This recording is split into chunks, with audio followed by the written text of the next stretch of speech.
From an Arsenal perspective, I can see exactly why they want him. He would be their perfect number 9.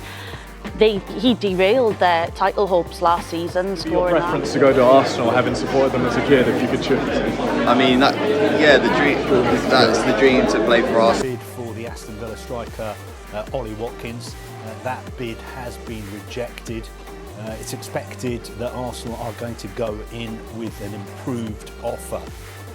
Now, this story was first reported by Sami Botbal in the Daily Mail, and he has dug up some interesting information because he says that back in 2020, when Ollie Watkins was at Brentford, he gave an interview in which he said that it was always his dream to play for Arsenal, and apparently Thierry Henry was his hero when he was growing up. Now, that may well be the case, but that doesn't mean that Aston Villa are going to be selling him to Arsenal. But it is big news, especially for Arsenal fans who've been crying out for their club to sign a new striker because they believe they need a striker to win the title. The story is a little bit complicated though, because Aston Villa have got 2 number 9s effectively who are in demand. There's Ollie Watkins, there's also John Duran. West Ham have been trying to sign him, they put in a bid, that was rejected.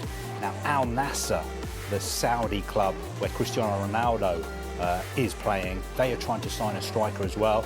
They had basically agreed a deal to sign Victor Boniface from Bayer Leverkusen. He was packing his bags and getting ready to fly to Riyadh, but at the last minute Al Nassr have switched their sights to John Duran at Aston Villa.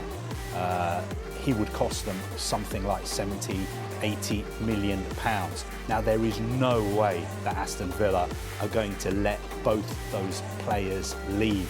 So I'm being told that it's unlikely that Arsenal will get Ollie Watkins, especially if John Duran ends up going to Saudi Arabia. And I'm pretty sure that Aston Villa's position is Ollie Watkins is not for sale. He's got another 3 years left on his contract. Why would we sell him to one of our rivals near the top of the table?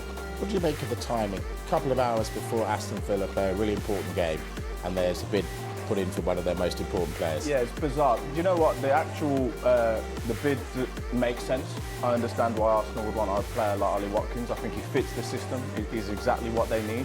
But the timing of it is bizarre. I think it's going to get Aston Villa's backs up a little bit. And if you say Arsenal are coming back in, then we'll see what happens. But from Aston Villa's point of view, they won't want to lose, in my opinion, either of those 2 strikers. I think we've seen so many games this season where Watkins has started and John Duran's come off the bench and scored important goals. To compete on a couple of fronts like they are, they need two really top-class strikers, which they've got at the minute. What is he, 29, Ollie Watkins? Does it seem a lot of money for a 29-year-old, which has already been rejected? I mean, Arsenal have got a long-term interest in Ollie Watkins. They're long-term admirers of the player. And we've always been saying that short-term and long-term targets will be considered in this transfer window. They cannot get a domestic player on loan in this transfer window because they've already used up their 2 loans in Neto from Bournemouth and Raheem Sterling from Chelsea. So it was going to have to be a permanent deal that they'd have to go for. Ollie Watkins clearly is someone that they like, and they've gone big with this bid. But the cynic in me is kind of wondering, look, for them to do it with 5 days to go on the eve of a huge game for Aston Villa, surely they would know that Aston Villa are going to say no.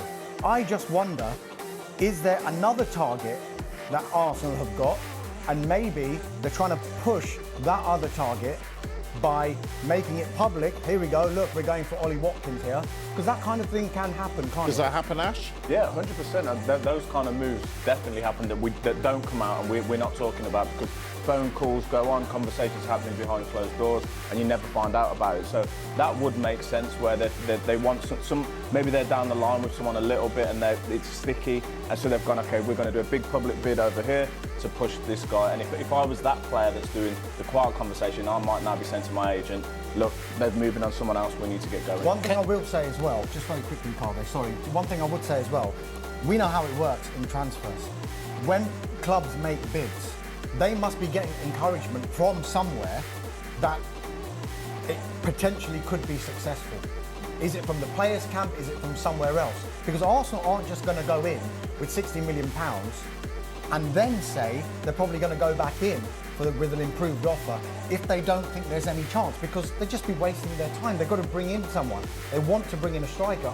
Mikel Arteta says they're working hard. They really want to do it, given their injury problems. So I'm just talking more generally, just in transfer terms, these kind of things might happen in a transfer window, because when you have a bid as big as that, surely somewhere Arsenal are getting an encouragement that Ollie Watkins might think, actually, yeah, I do want to make that move. Can I just float an alternative theory? And that is that Arsenal have realised today that Al Nassr have come in for John Duran. And they know that Aston Villa are not going to sell both their number 9s. So Arsenal have been told, look, John Duran is about to go to Saudi Arabia. If you want Ollie Watkins, you've got to make the bid now, because you can't wait any longer, because once John Duran has gone to Al Nassr, there is no way you will get Ollie Watkins. So perhaps that is why they have been almost forced to make this late bid today. Do clubs put out feelers to players? Yeah, there's multiple ways that they can do it, and they're not supposed to, but it happens all the time. It might just be you're in a dressing room, you've got an ex-teammate that plays at a certain club, and he's going to send you a text or phone you and say, are you interested in coming over? I've had a conversation with my manager. You say yes if that's if that's the case, and then they go on, and then we get to this phase where we are now. So it does happen in different ways. You know, agents are always talking to people because it's their job to do that. So those conversations aren't, you know, they're allowed to happen. Agents are allowed to talk to people at other clubs, so they do happen. And then, like you're saying, you do get a bit of interest. So then the club might hear he actually fancies, the player himself fancies this move. So let's pursue it a little bit and see where we get. Has there ever been a situation where it's secret agent Ashley Williams, where you've been told, look, let's have a little word with this guy, tell him that we want him? No, because... Come on. No, because my thing was always, if you was on my team, then I'm going to speak to you. If you left my team, then you're an enemy until the end of the season, and I'm not bothered what you're doing.